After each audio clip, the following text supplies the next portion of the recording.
Hello दोस्तों, मैं गौरव कुमार आप लोगों का आपके अपने चैनल एनिमेटेड स्टडी क्लास में स्वागत करता हूं। मैं आप लोगों के लिए 14 मई के जो करंट अफेयर के क्वेश्चन बन सकते थे वो लेकर आया हूं, जो आपके होने वाले exam like SSC, CHSL, CGL, RRB, NTPC, UPSC, DRDO, MTS आदि में पूछे जा सकते हैं। वीडियो शुरू करने से पहले मेरी रिक्वेस्ट रहेगी कि वीडियो को लाइक करें, चैनल को सब्सक्राइब करें, साथ ही बेल आइकन को प्रेस करें।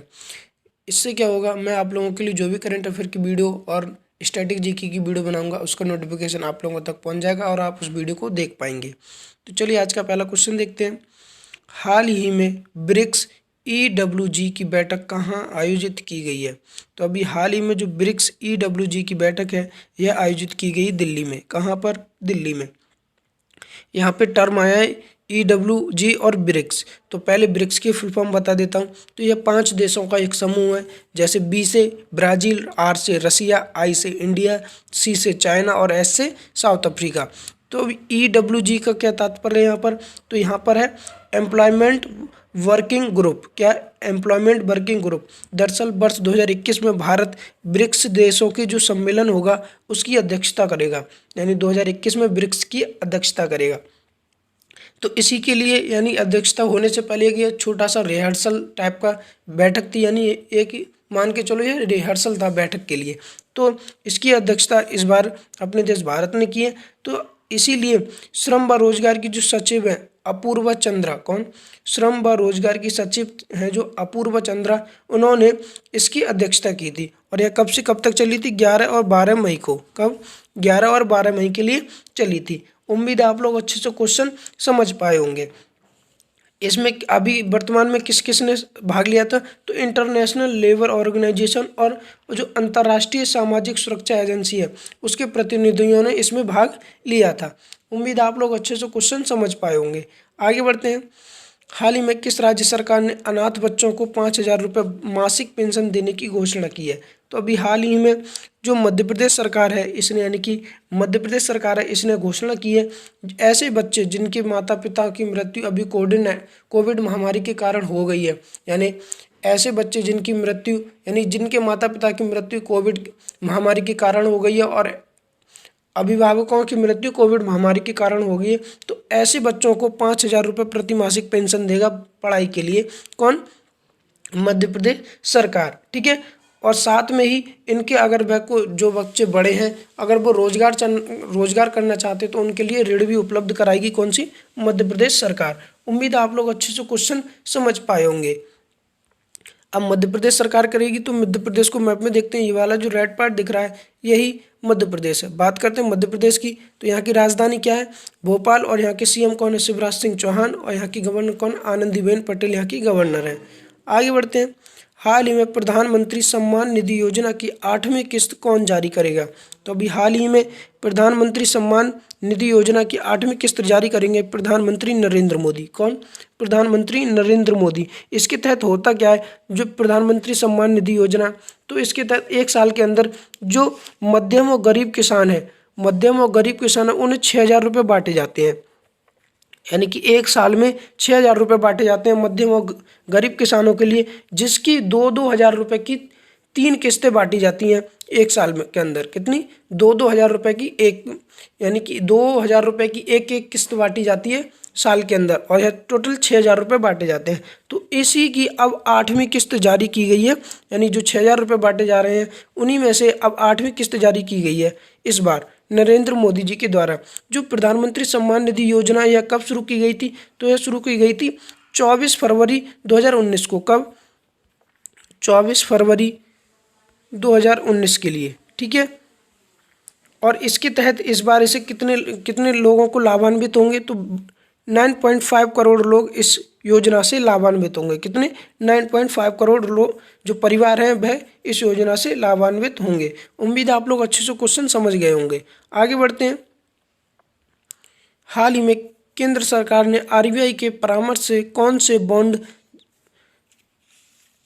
जारी करने का फैसला किया है? तो यहाँ पर जो केंद्र सरकार है इसने सॉवरेन गोल्ड बॉन्ड, कौन से? सॉवरेन गोल्ड बॉन्ड जारी करने का फैसला किया है। किसकी परामर्श से?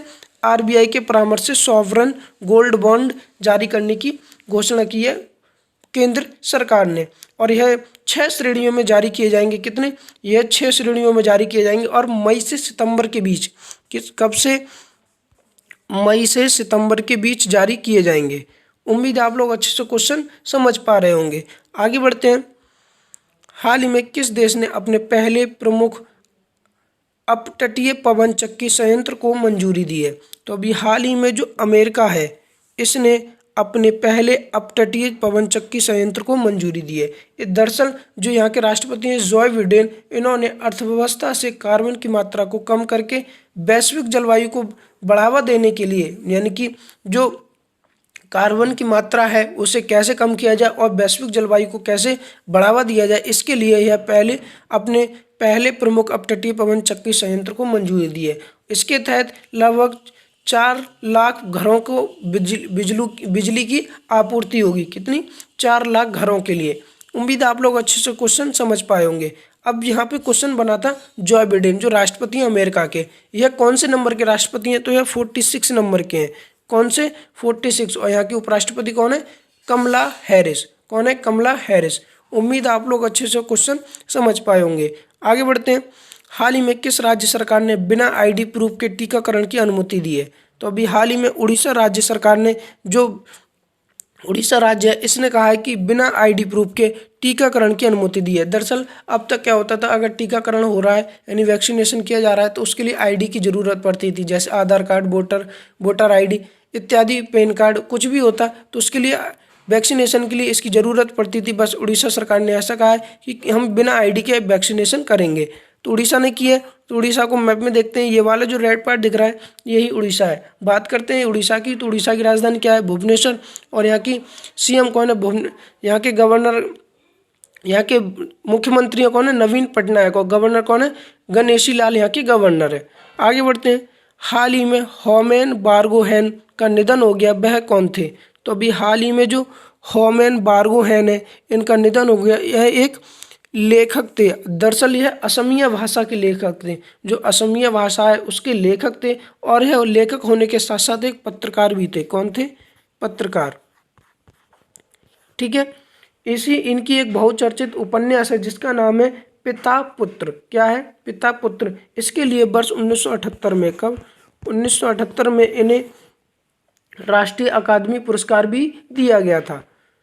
आप इमेज में देख सकते हैं, जो दिख रहे हैं यही होमेन बारगोहेन है। कौन है? होमेन बारगोहेन। आगे बढ़ते हैं। हाल ही में IREDA को ग्रीन ऊर्जा अवार्ड से सम्मानित किया गया। यह पुरस्कार किसके द्वारा प्राप्त किया गया है? तो अभी हाल ही में प्रदीप कुमार दास को, किसके लिए? प्रदीप कुमार दास को ग्रीन ऊर्जा अवार्ड से सम्मानित किया गया है। ठीक है। आप इमेज में देख सकते हैं, जो दिख रहे हैं यही प्रदीप कुमार दास हैं। अभी वर्तमान में यह ICC यानी कि इंडियन चैम्बर ऑफ कॉमर्स के चेयरपर्सन है। किसकी? इंडियन चैम्बर ऑफ कॉमर्स के। ठीक है। उम्मीद आप लोग अच्छे से क्वेश्चन समझ पाए होंगे। आगे बढ़ते हैं।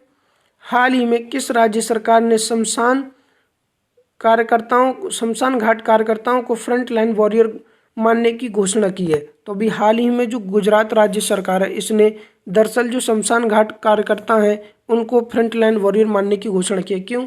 क्योंकि आप लोगों को पता है अभी कोरोना महामारी के कारण काफ़ी सारी मृत्यु हो रही है, तो उन्हें जब शमशान घाट में जलाया जाता है तो वहाँ पर कुछ लोग होते हैं, उन्हें ही शमशान घाट कार्यकर्ता कहते हैं। तो ऐसे कार्यकर्ता जो कोविड-19 के कारण जो शमशान घाट में कार्य कर रहे हैं, कोविड-19 के जो पेशेंट हैं उनकी चिता को जला रहे हैं, तो ऐसे लोगों के लिए फ्रंट लाइन वॉरियर घोषित किया है। किसने?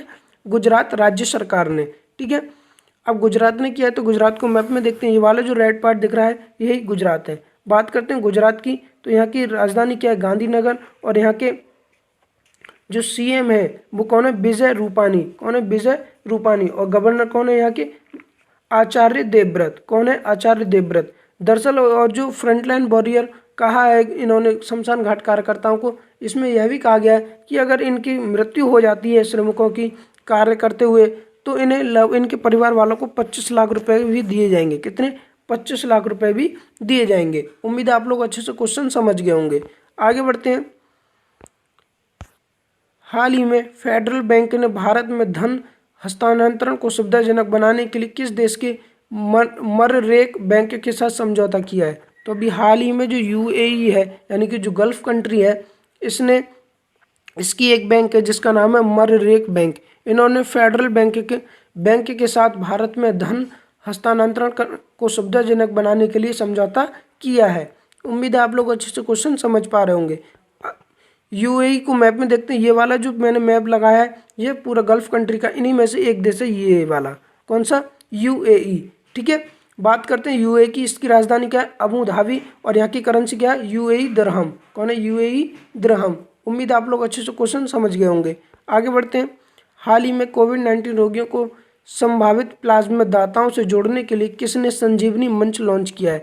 तो अभी हाल ही में स्नैपडील ने जो ऐसे व्यक्ति जो ठीक हो चुके हैं कोरोना से और उन पर प्लाज्मा है, तो वह प्लाज्मा को यानी प्लाज्मा दान करने के लिए उनसे जोड़ने के लिए संजीवनी मंच लॉन्च किया है स्नैपडील ने। किसने, स्नैपडील ने।